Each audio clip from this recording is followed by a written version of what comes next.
me so much joy. I love adding paint to the canvas, allowing the vision of what I have inside of me, inside of my soul, and the connection that I have to each animal that I'm painting. I love allowing that to flow through me, through my arm, into the tips of my fingers, through the brush, through the paint, onto the canvas.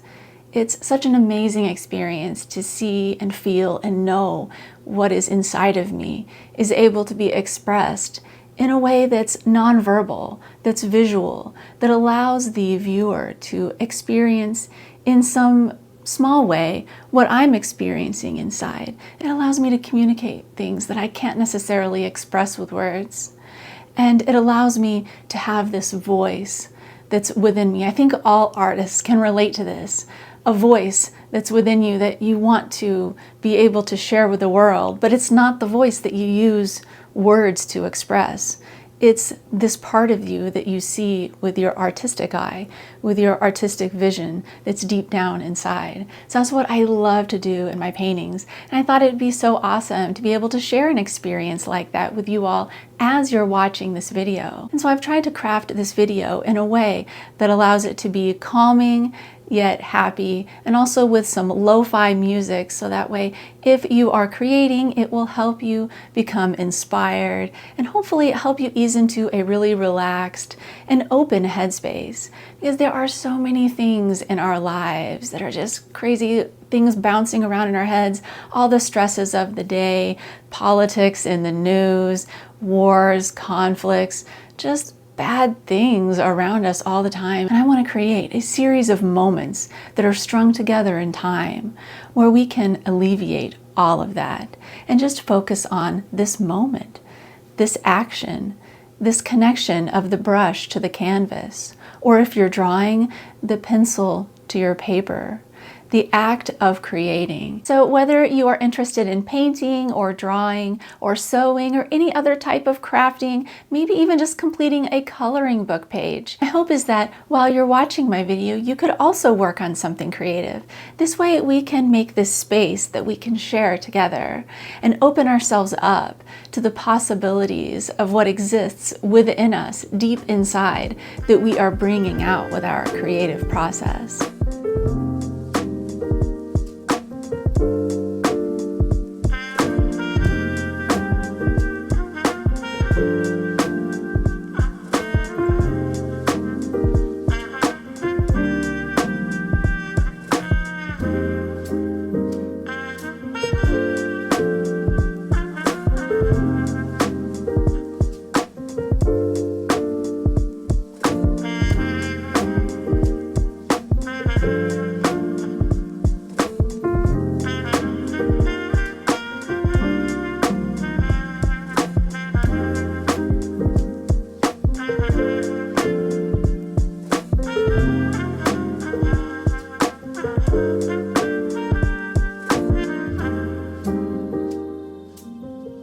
Somehow when a person creates, it just melts away all of the worries and the stresses and everything but what is essential. And that is the very moment and the joy and the love in the universe.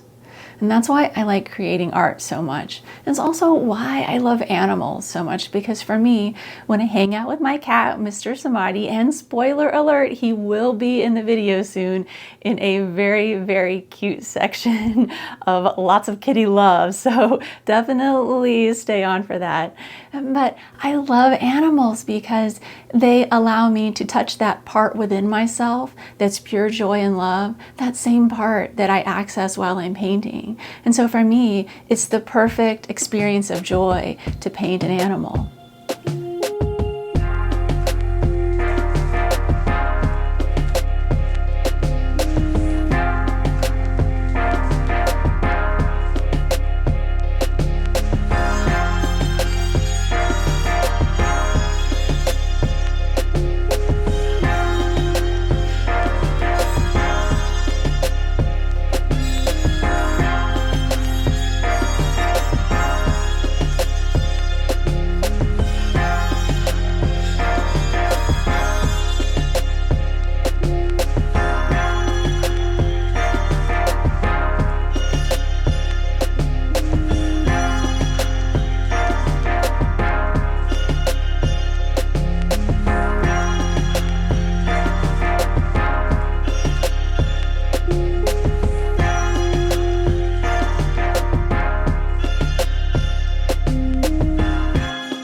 like to allow the colors that I choose to flow out of me intuitively. I often try to not think about it too much. I just take the brush, I dip it into whatever color that I sense needs to go in a particular place on the dog or cat that I'm painting, and then I just put it there, and I put it there really quickly and I move on. I don't think about it a whole lot. When I first started painting, I would overthink everything that I did. And this led to paintings that looked stiff and uninspired. But when I started just allowing that part within me that has the creative inspiration to come out, and I tried to stop thinking about it so much, tried to stop analyzing why I was placing what color in which place. Once I started doing that, my paintings started to take on a whole new life that they never had before.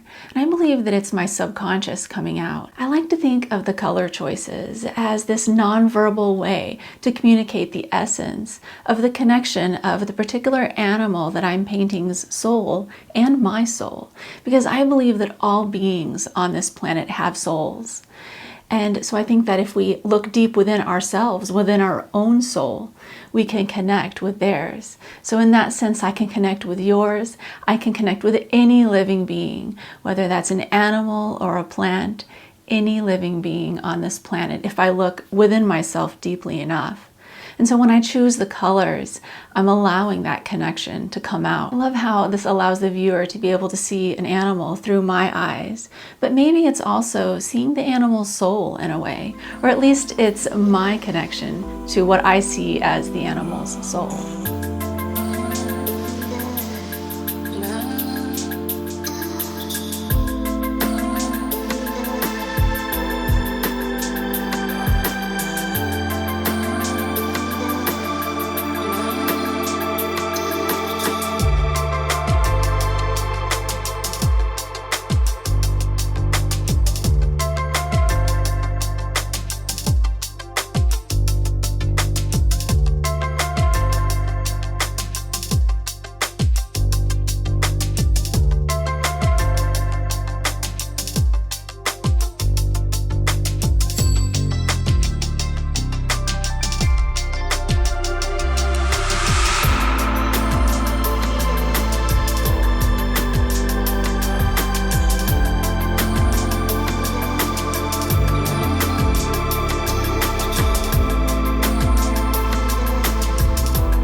It's time for a little break in the middle of my painting session. You can see it back there behind me on my computer screen. I have a big image blown up of the Bernese mountain dog that I'm painting. I like to do that. I like to have it printed out on my wall, as you've seen in other sections of this video, but I also like to have it pulled up on my computer because there are a lot of things that don't come out in the print, especially because I'm not really printing it high resolution or good quality. It's just kind of on normal paper. It's nothing great, but it's just something so that I can kind of know where the light and shadows are, and so that I can shape the form in the correct ways when I'm looking at it while I'm painting. But every once in a while, like when I'm doing the eyes or the nose, I want to really see the details well, and I want to be able to zoom in.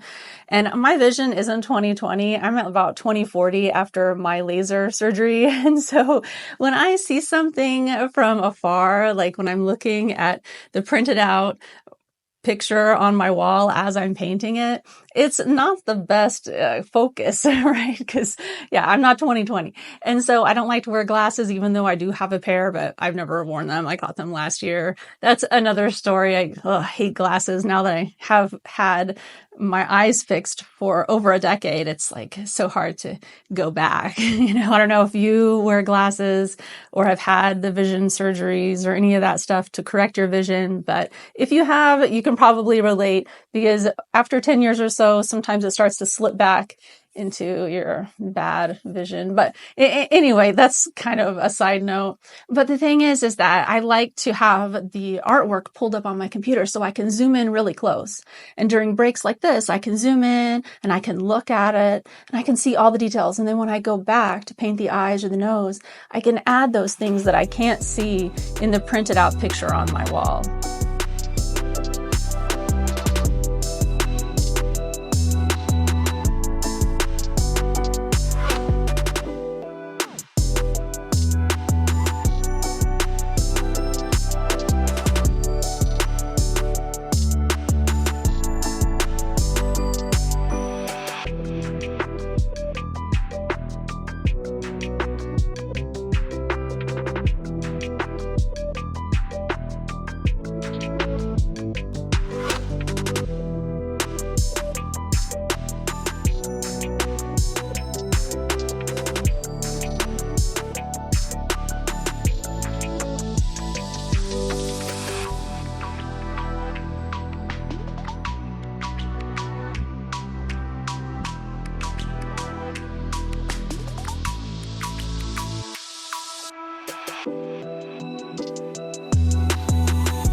artists, I think we put a lot of pressure on ourselves, especially when we are creating a likeness of an animal or a person in a portrait. I think we put a lot of pressure on ourselves to be able to get that likeness to look correct.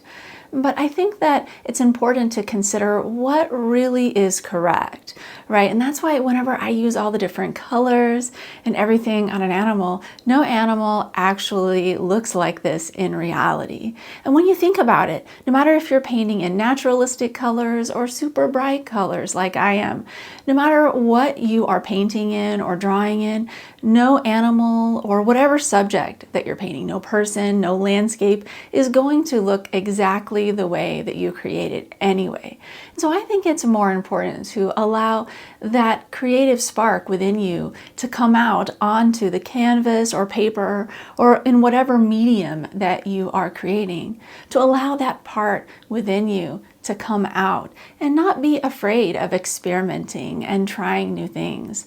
That has been the cornerstone of the development of my style of painting animals, is that I paint with what I consider a reckless abandon. I just go for it. And I don't care if I mess it up, because really, does it matter if I mess up a painting? No, I can either paint over it or I can just throw it away if I don't like it that much.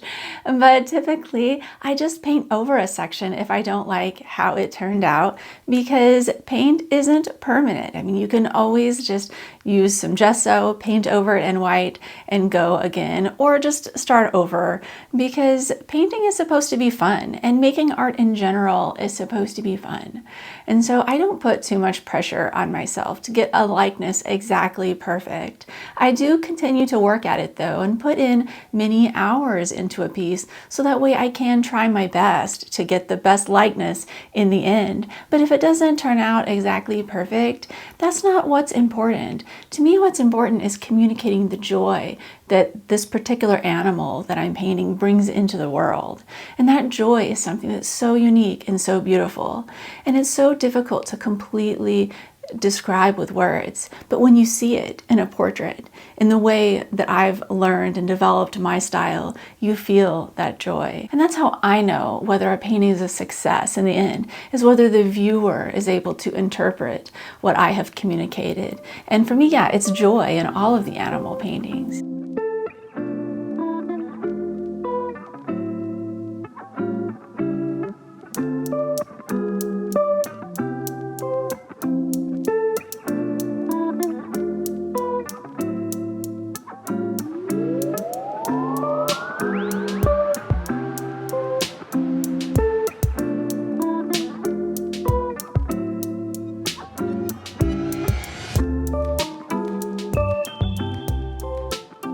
Of course, I always have the help of my kitty best friend, Mr. Samati. He loves to hang out in my studio with me. This is his favorite place to be.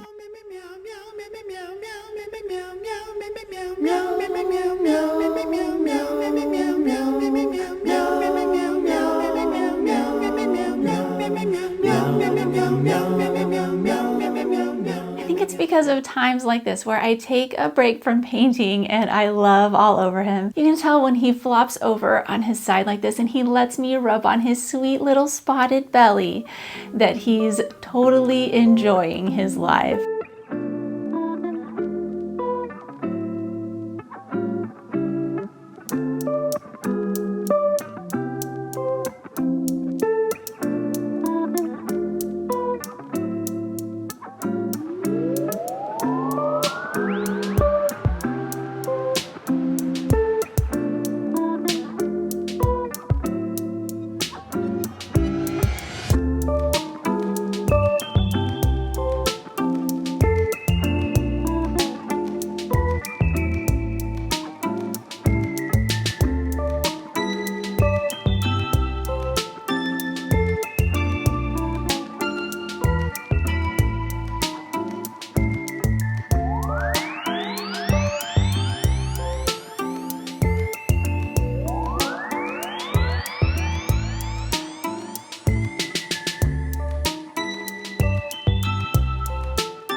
it's so important to cherish the beings that we share our life with, whether those beings are people or animals, but to me, especially animals. I've always had animals in my life, even from a small child. I had lots of cats as pets growing up, so many dogs, because my parents raised dogs and showed dogs like AKC registered boxers and Cocker Spaniels and Shih Tzus. And I also did dog training in 4-H as a tween, kind of young adolescent age.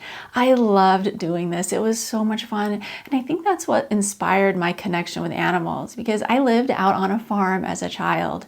I didn't have many friends. I was out in the country and I had to ride a bus for like about an hour into school every day. I didn't know too many people and I was an only child. And so it was difficult for me to connect with other children and make friends, but I always had animals as my friends.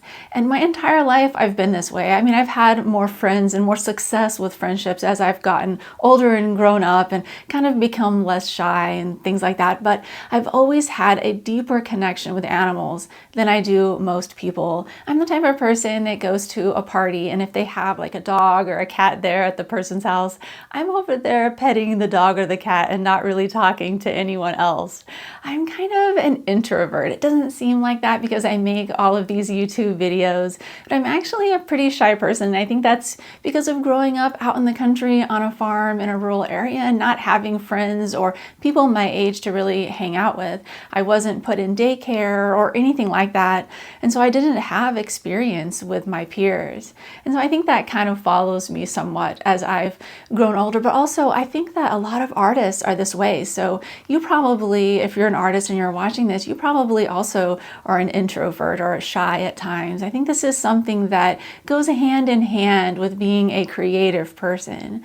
Something about the inspiration that's within us. We're looking within so much that we're not communicating with everything that's on the outside of us enough. And so for me, that's why I love art, because it helps me to communicate. And I think communication and sharing and appreciating everything around us and integrating all of that, what's within us, with everything and every being that surrounds us, is such a crucial part to being happy in life. To me, that's the utmost goal of life, is to be happy and spread joy. I know in this piece I'm painting a dog, but I want to show you, see that piece back there behind me? That one is of my Mr. Samati. I call it King Samati. And of course, he hangs out in my studio all the time, but he's also a big inspiration for a lot of my work. And so he is the king around here. And so that's why he has his painting in a very prominent spot in my studio, just above my desk where I'm working. So every time I'm taking a break from working on the computer, I can look up at him, at my King Samati. You know, I just love this cat.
so awesome having a cat who loves me so much and hangs out with me in my studio. He just loves love. Yeah, don't you, buddy? Yeah. Mr. Samati loves love. Yeah.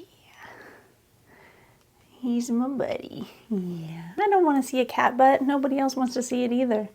What are you doing? You want to say hi to your fans? I tell him that he has fans because honestly, I think that more people comment when the video has a him in it. They comment about him than they do about what I'm making, which is fine with me. I love him. He's the star. So he's going to have a great cameo performance in this video. But overall, I really like how the painting is turning out. You can kind of see it back there. Of course, we're having Mr. Samati Love Time, more of it, because this is kind of how it goes in my studio. I paint for a while, and then I love on Mr. Samati when I take breaks. And then I paint more. And I think this is why he likes being in here so much, is that he gets to be the center of attention during my breaks. Sometimes he wants to be the center of attention more often, and he interrupts me. He'll go and kind of paw at my legs and stuff while I'm painting. And I try to kind of get on to him when he does it because I'm afraid I'm going to step on him. But usually I don't. He's pretty good about navigating around my legs as I'm walking around painting. And some of you have asked where his name came from, Mr. Samati. Well, Samati is the highest state that you achieve while meditating. And so for me, when he sits on my lap, that's my meditation, or it's my favorite meditation anyway. I meditate other ways, more traditional ways as well. But I love having him sit on my lap. It's probably the favorite thing in my day, if I'm being honest. I mean, I like it more than painting. All right, well, thank you so much for watching. And I know this vlog was a bit different. It was a little bit longer than some of the other ones, but I hope you enjoyed it. If you want to watch some more of my vlogs, you can see some of them here. All right, see you next time.